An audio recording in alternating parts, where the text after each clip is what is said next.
O professor ontem, hoje e amanhã. Pensar a prática pedagógica.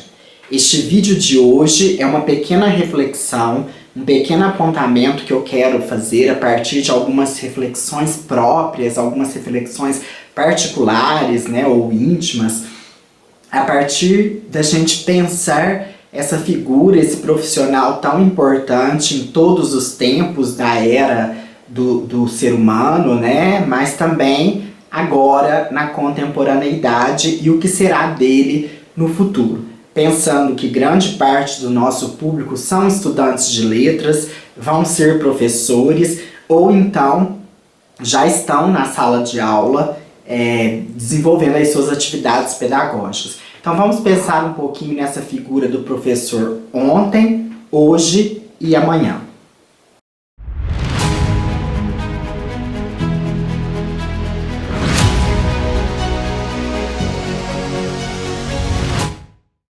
É senso comum que o papel do professor e a figura do professor tem alterado ao longo do tempo.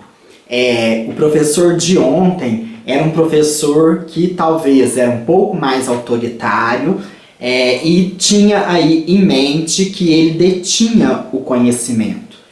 Até mesmo a formação da sala de aula, do espaço físico da sala de aula, com as carteiras enfileiradas. Algumas salas haviam até um tablado para o professor ficar um pouco mais em cima, demonstra essa figura impositiva que tinha o professor, o mestre, Mas a gente tem que pensar que professor vem do verbo professar, Então ele professa, ele é um profeta, ele é uma pessoa que faz uma profissão, ou seja, ele fala algo que vai encaminhar, que vai direcionar os seus educandos. Então, a gente tem aí uma tomada de posição do professor muito nesse viés, do conteudismo, da educação bancária, da educação tradicional. Depois a gente começa a avançar aí no final do século XX, a década de 1990, ou até mesmo antes 1980, no mundo inteiro, as revoluções tecnológicas, a chegada da internet. Mas no Brasil vivemos anos muito complicados, até 1985, mais ou menos, 86, com a ditadura militar. Então era mais difícil ainda essa atuação do professor, que tinha que seguir um programa de um Estado autoritário.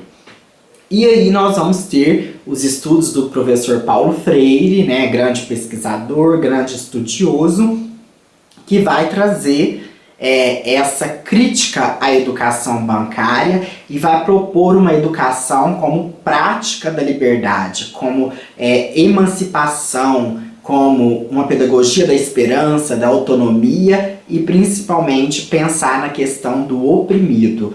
Dar lugar a esse sujeito que foi oprimido pela negação da palavra, pela não alfabetização, não escolarização, colocar ele no centro do foco dos processos educativos.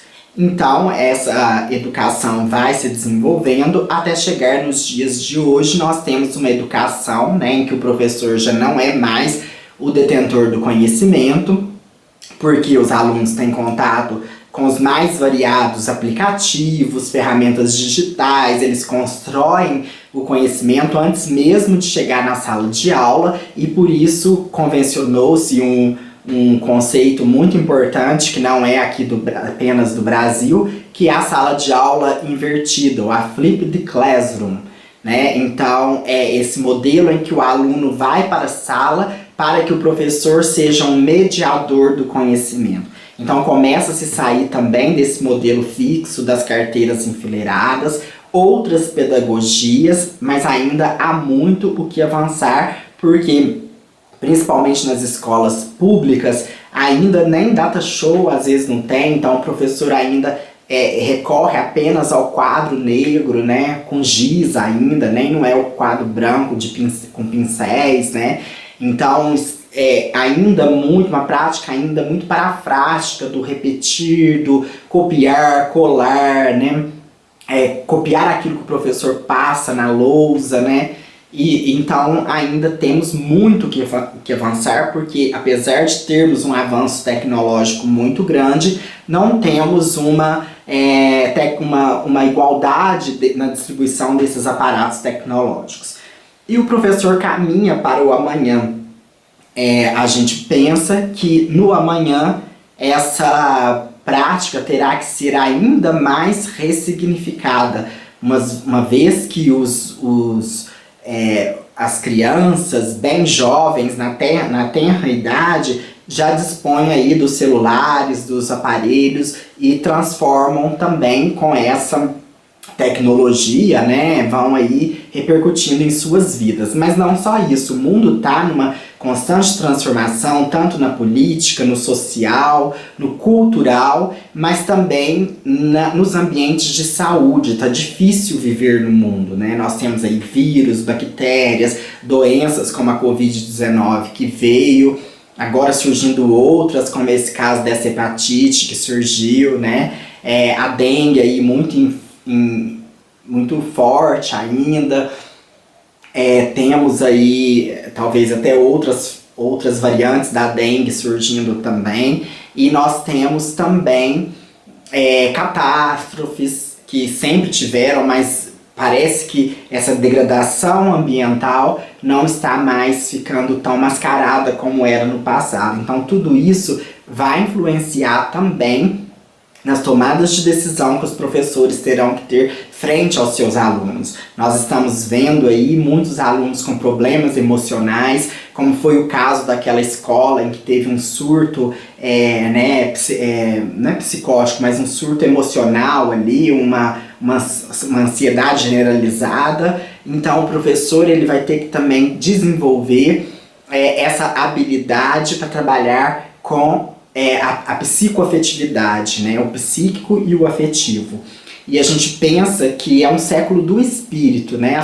As conquistas materiais que virão serão adjacentes, porque grande parte do que precisava ser conquistado, como as vacinas, ainda temos cura do câncer, cura da AIDS, né, para descobrir, mas em certo sentido, as conquistas materiais elas estão controladas. Nós precisamos conquistar a questão do espírito, do aprimoramento do espírito humano, não falando apenas na questão religiosa, mas da coletividade, do respeito à diversidade, à alteridade. Tudo isso, esses alunos já vão trazer em suas pautas a partir do momento que nascem, enquanto essas discussões estão sendo tomadas e precisam ser pensadas também pelos professores na sua prática pedagógica. Então, é esta breve reflexão que nós fizemos do professor ontem, hoje e amanhã, e nós vamos trazer mais vídeos refletindo esse papel do professor, contribuindo também para uma formação de professores, uma formação pedagógica, pensando aí os professores nas diversas áreas, como eu pensei aí, eu falei nos professores de letras, eu quero trazer um vídeo sobre as características desse professor, né, e vamos então aí mantendo contato. Qualquer dúvida, sugestão, elogio, crítica, nosso e-mail é intertextopassos@gmail.com.